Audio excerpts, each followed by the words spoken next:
One of Volkswagen's announcements here at CES 2024 is that it's bringing ChatGPT into some of its newest vehicles. That's a bit of news that had me a little confused at first. I didn't really see what good ChatGPT would be in a car, but we came out to see Cerence, the company that's behind Volkswagen's existing IDA voice assistant, and the company that's building ChatGPT on top of that. That way we could see exactly what kind of queries it can handle and how it'll add on to what is already available in Volkswagen's vehicles. I am feeling cold. Okay, warming the left front side now.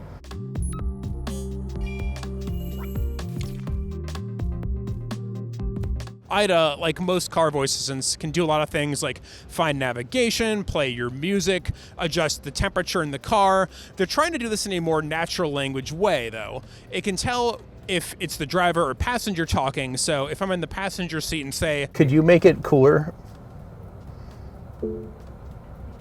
Sure, cooling the right front side now. So it knows that I'm over here. It'll know to cool down just my part of the cabin rather than doing the whole car, for example. And if I say, I'd like to go out and get some butter chicken, it might know enough to say, okay, this guy's looking for Indian restaurants, find some nearby, and pull them up in the navigation features. That's all things that IDA can do already, but ChatGPT is adding another layer to the things that it can handle. One of the examples that Cerence gave us was you could ask it actually to tell you a story about dinosaurs, and it'll go to ChatGPT, and ChatGPT will generate a little tale to entertain the kids in your car. According to ChatGPT, once upon a time, in a land of ancient forests and towering mountains. Perhaps not the most useful thing ever, but it's a good example to show how it can go out there and use the large language model to generate something on the fly, and something that IDA definitely wouldn't be suited to doing. At the same time, Cerence is also working on something called Car Knowledge, which is its own database of specific information about a specific car.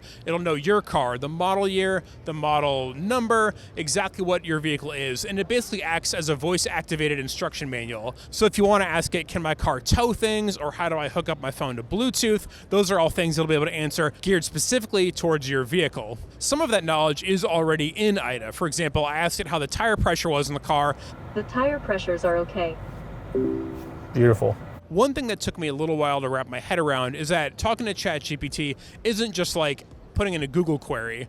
For example, I asked it to tell me about the Sphere, the new entertainment venue in Las Vegas. According to ChatGPT, the Sphere in Las Vegas is a unique entertainment venue currently under construction. Which it may have been at the time that this ChatGPT dataset was uploaded, but by now the venue's already open. In the same vein, I couldn't get it to tell me what the score of the Celtics game last night was, but Cerence and IDA can hook in other things beyond ChatGPT as well. So if IDA has an access to a database of sports information, which I believe it does, it'll pull in data from there. So there's a lot of different places that the car can get information from. ChatGPT is just one of them. But the goal is to make it a fairly seamless experience for the end user. For starters, Cerence and Volkswagen say that ChatGPT is coming to some of the newest models of Volkswagens, but not in the US just yet.